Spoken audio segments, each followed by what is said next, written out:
A new dawn in the cable business was marked by the inception of Crystal Cable Industries in 1979.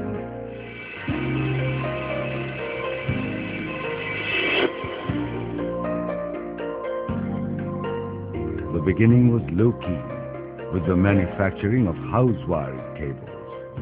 From this humble beginning, Crystal Cable Industries has now become a name to reckon with.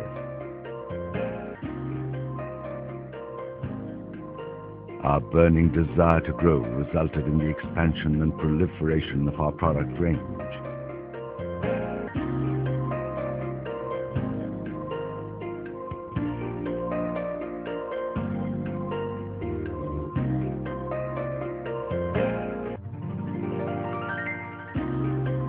Now the product range includes PVC control cables, power cables up to 6.6 kilovolts, aerial bunched cables, and XLPE cables up to 33 kilovolts voltage grade.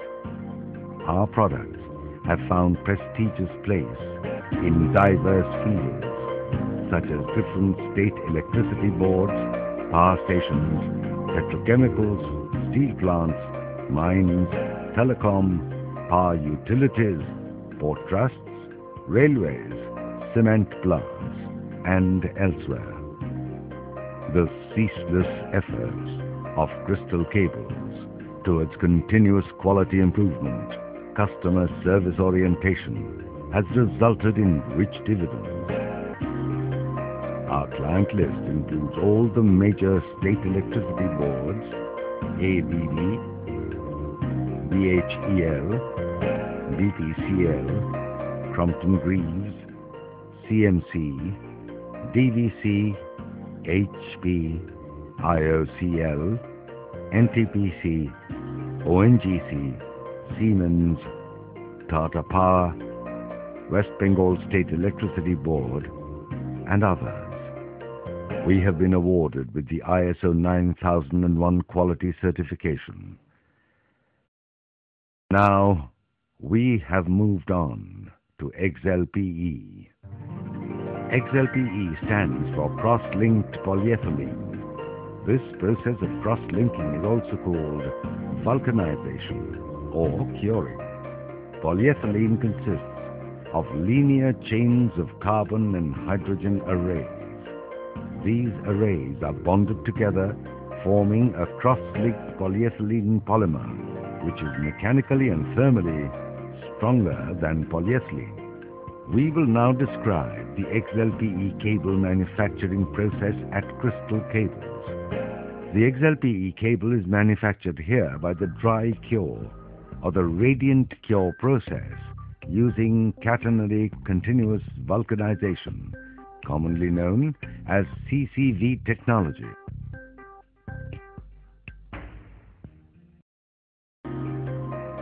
The process commences with the rod breakdown of the wire drawing process, where the aluminium or copper rods are drawn into the requisite wire diameter. With the help of a number of dies of the rod breakdown machines,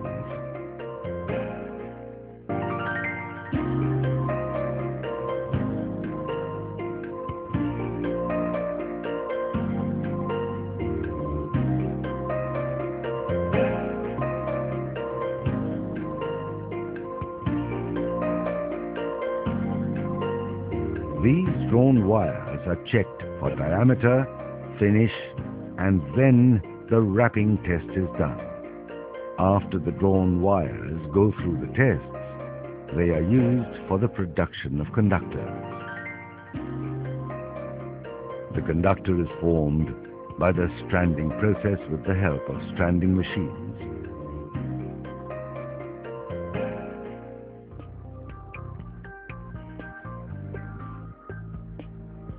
In this process, a number of wires of a particular diameter are stranded or twisted together, maintaining a certain lay length to from the conductor.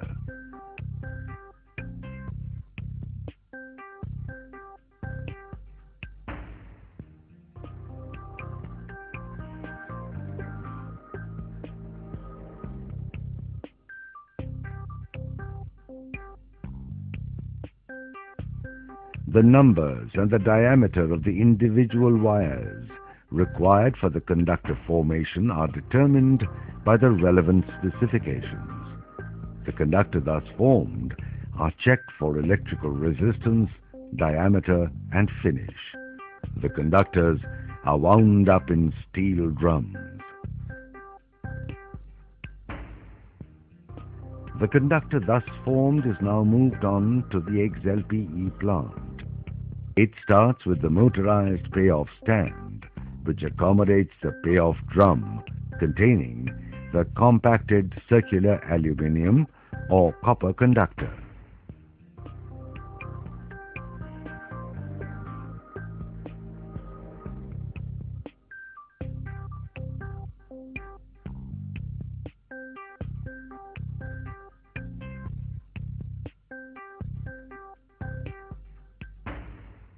From the payoff drum, the conductor goes to the payoff capstan or the delivery capstan. This delivery capstan holds the conductor from below and transports it to the extrusion platforms.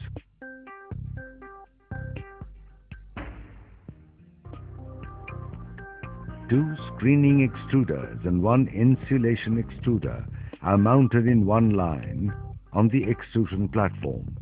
From the delivery capstan, the conductor passes through these extruders. Here, the conductor is first covered by an extruded, cross-linkable, semiconducting compound by the conductor screening extruder. This is followed by inline XLPE insulation by the insulation extruder and the extruded, cross-linkable, semiconducting insulation shielding by the insulation shielding extruder. They are coupled by a common dual crosshead. The thickness of each layer is determined by the relevant specification. All these three extrusions take place in one operation, in a dust-free, contamination-free and controlled environment.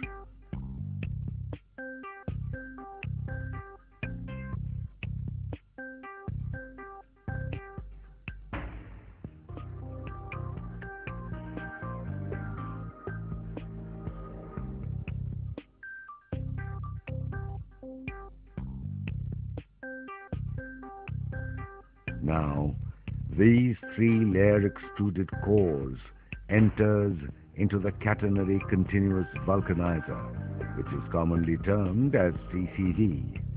The CCV is sealed at both ends by telescopic tubes. This CCV line consists of the heating zone of 56 meters length, followed by a cooling section of 84 meters length. Heating at the heating zone is accomplished by radial electrical heaters, while cooling at the cooling zone is accomplished by water. The insulated and screened core thus gets cured in the CCV tube at around 300 degrees centigrade, followed by gradual cooling to the ambient temperature. This cured XLPE core then enters the water seal unit and is pulled by the pulling capstan, followed by a caterpillar. The XLPE core is then wound up in steel drums, which are accommodated in the motorized take-up stand.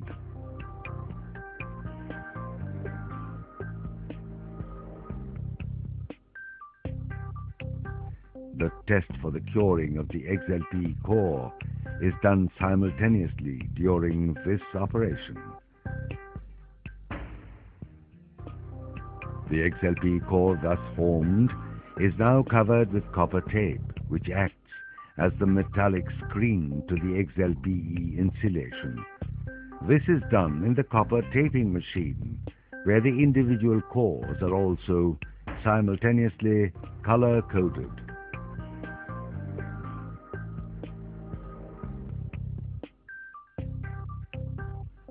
Three such copper-taped XLPE cores of red, yellow and blue color are now laid up with thermoplastic fillers to form the 3 core cables. The fillers are used to fill up the interstices in between the XLPE cores in order to facilitate formation of a round-shaped cross-section of the cable. The laid-up cores are wrapped with thermoplastic tape in the same operation.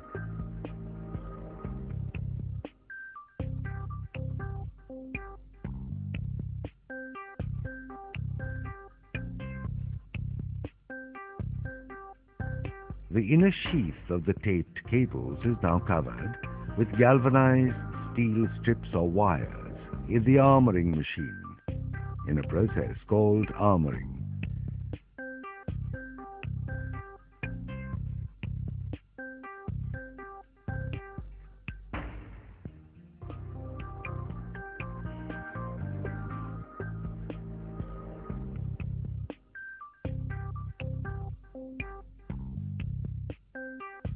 The armored cables are now jacketed or outer sheathed with a PVC compound in the PVC extruder. In the process of jacketing, a layer of PVC compound is applied over the armored cable. The thickness of this outer sheath is given according to the relevant specifications. The thickness and the surface finish of the outer sheath are checked during this operation. After outer sheathing, the operation of the final winding takes place. Here, the outer sheathed cables are wound up in wooden or steel dispatch drums.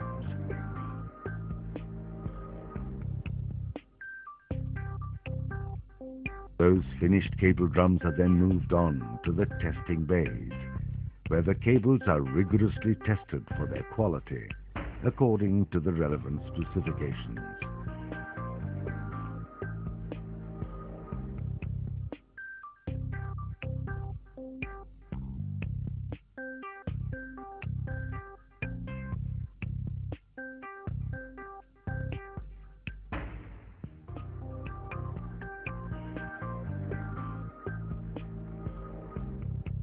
After the cables pass all the necessary tests according to these specifications, they are properly packed, sealed, and transported to the warehouse for storage.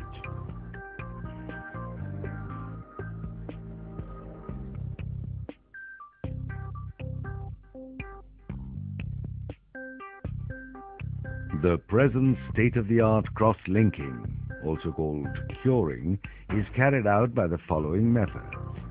First, chemical cross-linking by the application of heat and pressure in a continuous catenary vulcanizing or CCV tube called dry cure nitrogen curing.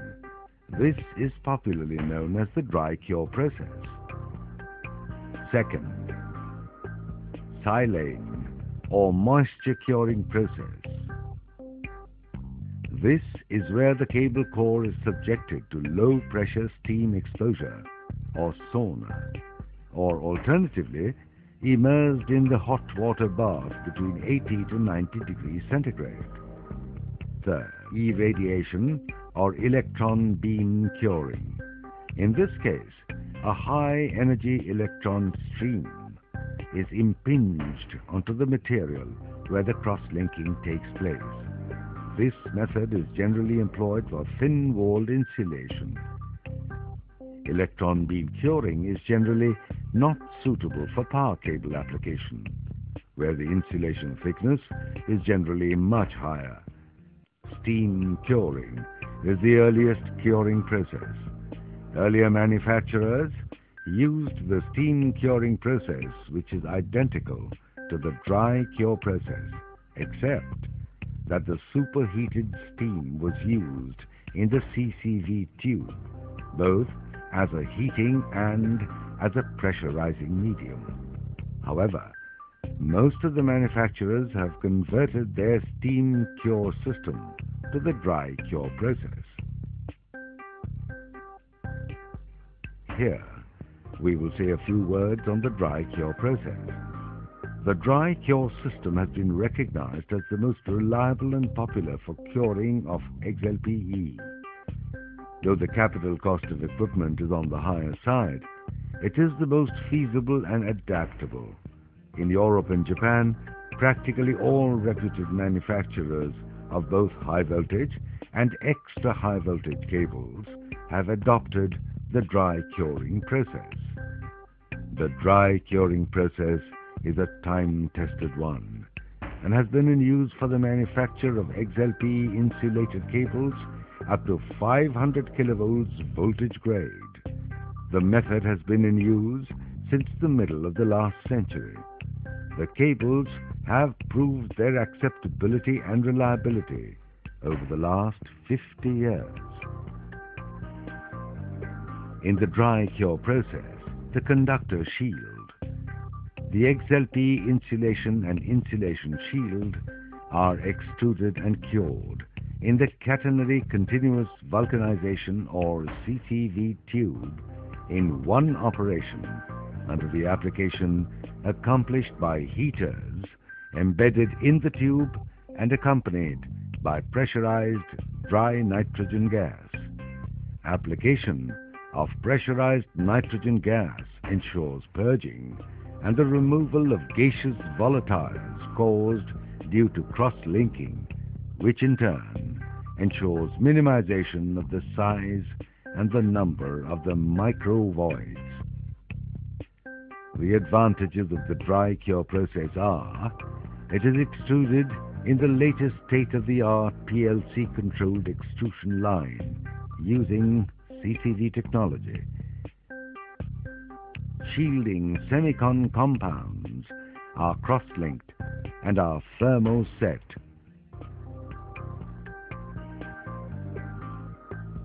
Chances of ingress of moisture and contamination are extremely low since automated feeders and dehumidifiers are used.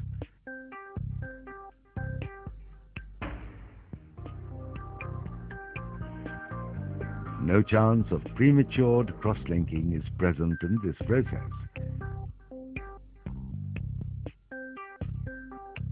The moisture content is less than 50 ppm. Water treeing is negligible.